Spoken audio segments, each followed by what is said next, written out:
Hello there! We are here at Loppi doing some brutality bootcamp stuff. So we're having a few stages, and also in this video you can find a few practical tips to improve your shooting. So let's see how this goes. Shooter ready! Shooter ready. Stand by! Feels goofy to speak English in front of Finnish people. Tämä menee kansainväliseen levitykseen. Niin. International tunnel.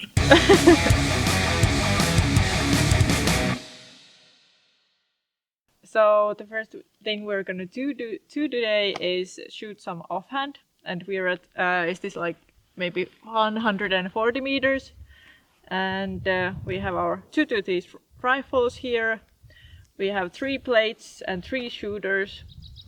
And how we're gonna start is that we're gonna run to the parking lot, so we're a bit tired and out of breath. Then while we are shooting, we're gonna focus on our breathing, and we're gonna breathe into our abdomen and not into our chest. So the stance we have is going to be a bit sideways, because when you're tired and out of breath and your muscles are lacking oxygen, then you have to do everything as relaxed as possible.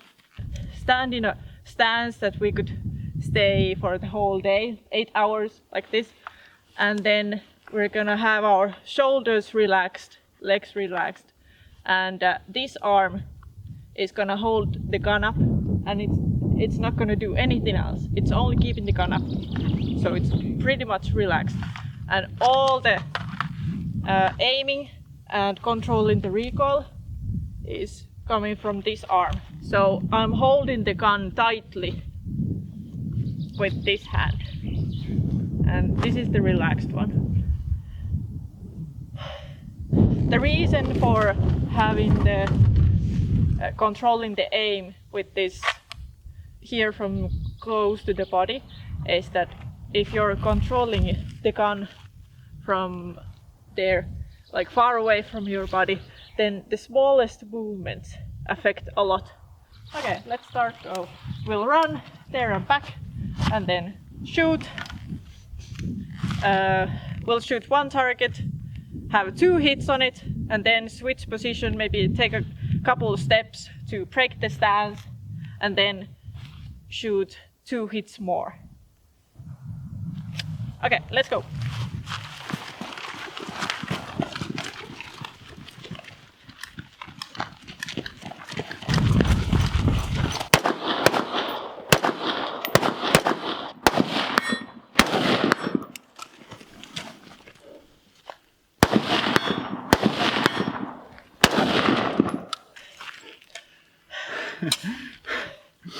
That was hard.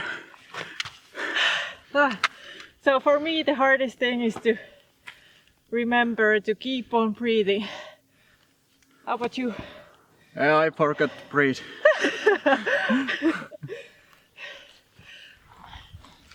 Totally forget.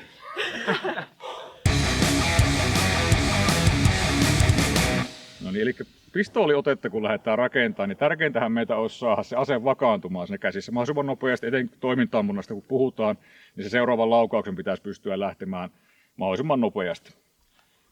Ja kun ase haluaa käsissähän käytännössä tehdä tämän liikkeen, se haluaa pyörähtää ton niin kuin, mikä piste se nyt onkaan, ympäri siinä.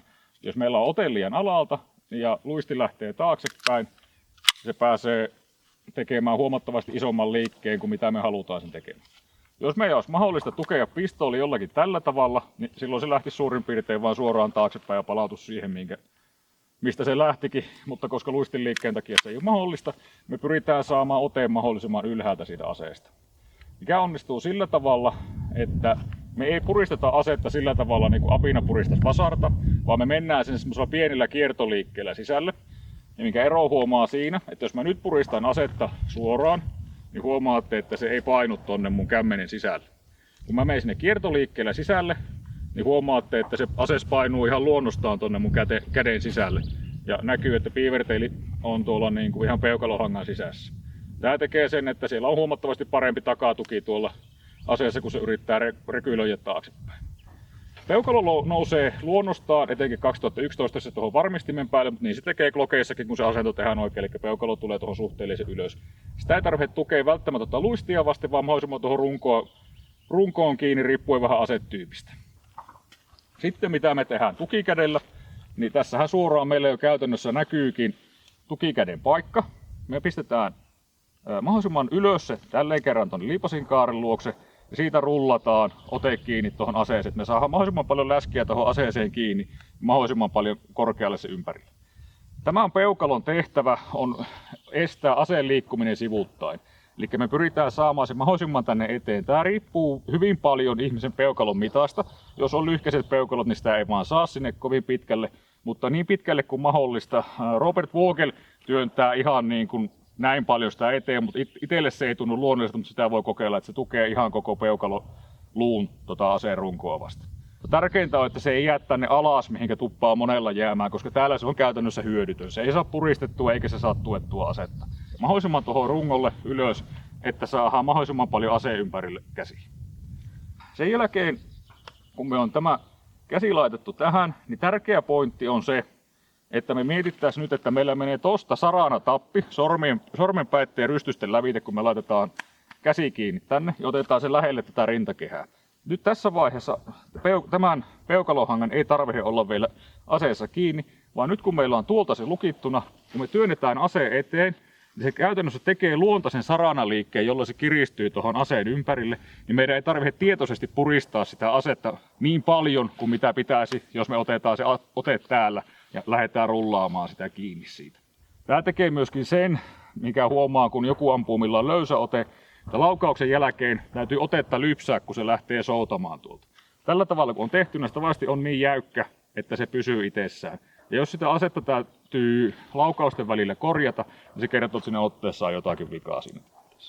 Miten me lähdetään sitten tästä eteenpäin, kun me on saatu ase tuohon meidän eteen ja molemmat kädet on kiinni aseessa, niin molemmilla käsillä käännetään asetta sisälle päin. Se ei varsinaisesti näy, sitä ei tarvitse niin kuin ylikorostaa, vaan se, että siinä on jännitys molemmilta puolilta sisälle päin, mikä tekee sen, että aseen rekyylin jälkeen palautuu paljon luonnollisemmin tuohon lähtötilanteeseen. Käsivarret ei ole niin sanotussa luulukossa, eli vietynä tänne aivan eteen. Tämä tekee sen, että rekyyli tulisi luita myöten hartioihin ja kääntää koko teidän pakettia taaksepäin, vaan kun ne on lihasjännityksissä, niin me saadaan tähän semmonen iskuvaimin niin tähän keskelle, mikä syö sitä rekyyliä.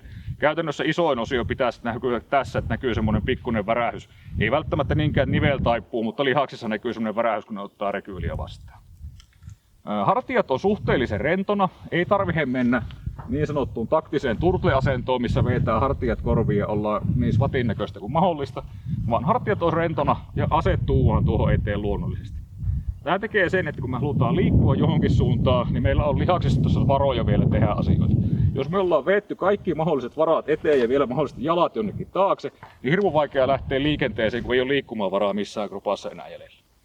Ja lantio pyrittäisiin pitämään siihen suuntaan, mihin me ollaan ampumassa. Jos on useita tauluja, niin mielellään niin kuin taulualueen keskelle, koska sitten meillä on taas eniten varaa liikuttaa kropasta ilman, että tarvitsee välttämättä vielä jalkoja siirtää. Jalkojen asennon ei kannata olla aivan suorassa linjassa, koska siinä käy semmonen, että varpaat lähtee nousemaan tosi herkästi rekyylissä.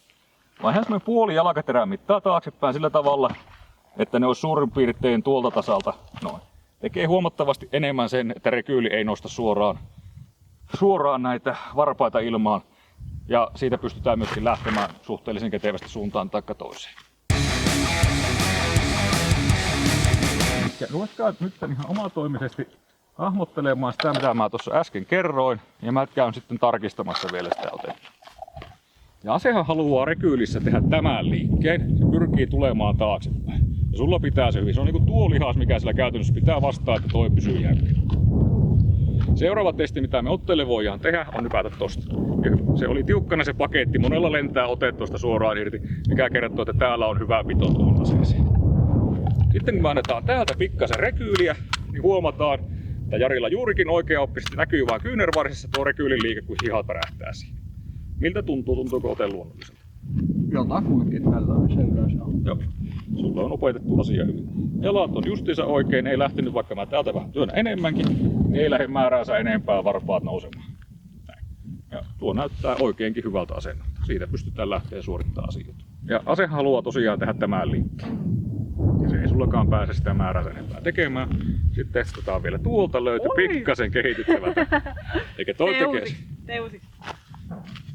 Joo. Kerää se tässä lähellä kroppaa. Otetaan se siihen. Nyt mietit tosta sen saranatappi-efektin. Ja sulla on nyt hyvä puristus tuolta. Niin eipä lähekkää enää niin helposti. Pikkasen oli löysää, mutta ei lentänyt suoraan ne kädet siltä. Noin. Näin.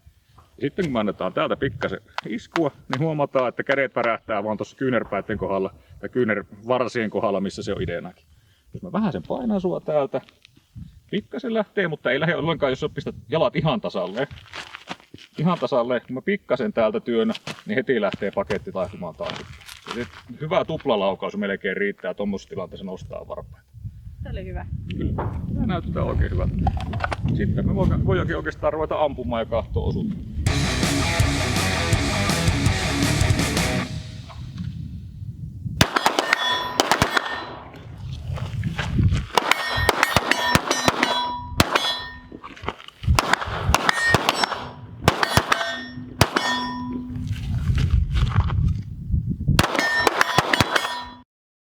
Miltä tuntuu? Hyvä tollanen tarkistuspointti, että toi sivuliike ei varmasti tapahdu. Niin videolta monella näkee, että kun ne ampuu pari kertaa, niin sitten näkyy, että ne rupeaa lypsämään sitä asetta. Kun ottaa sen tohon ja työntä se eteen, niin se tulee ihan luonnostaan sitten. Se piste, missä ase rupeaa tärisemään sitä puristuksesta, niin on kauempana. Kun meillä on jo valmiiksi siinä niin kuin mekaaninen puristus, niin kun me puristetaan sitä vielä tietoisesti, niin me ei tarvitse puristaa sitä niin paljon, että se lähtisi tärisemään, vaan me lisätään pikkasen sitä kontrollia siihen ja se ase pysyy siinä käsissä. Se on hyvä, kun se tavallaan niinku sitä ihon kitkasta puristaa sen koko, niinku molemmat kärret siihen aseeseen paremmin. Kyllä.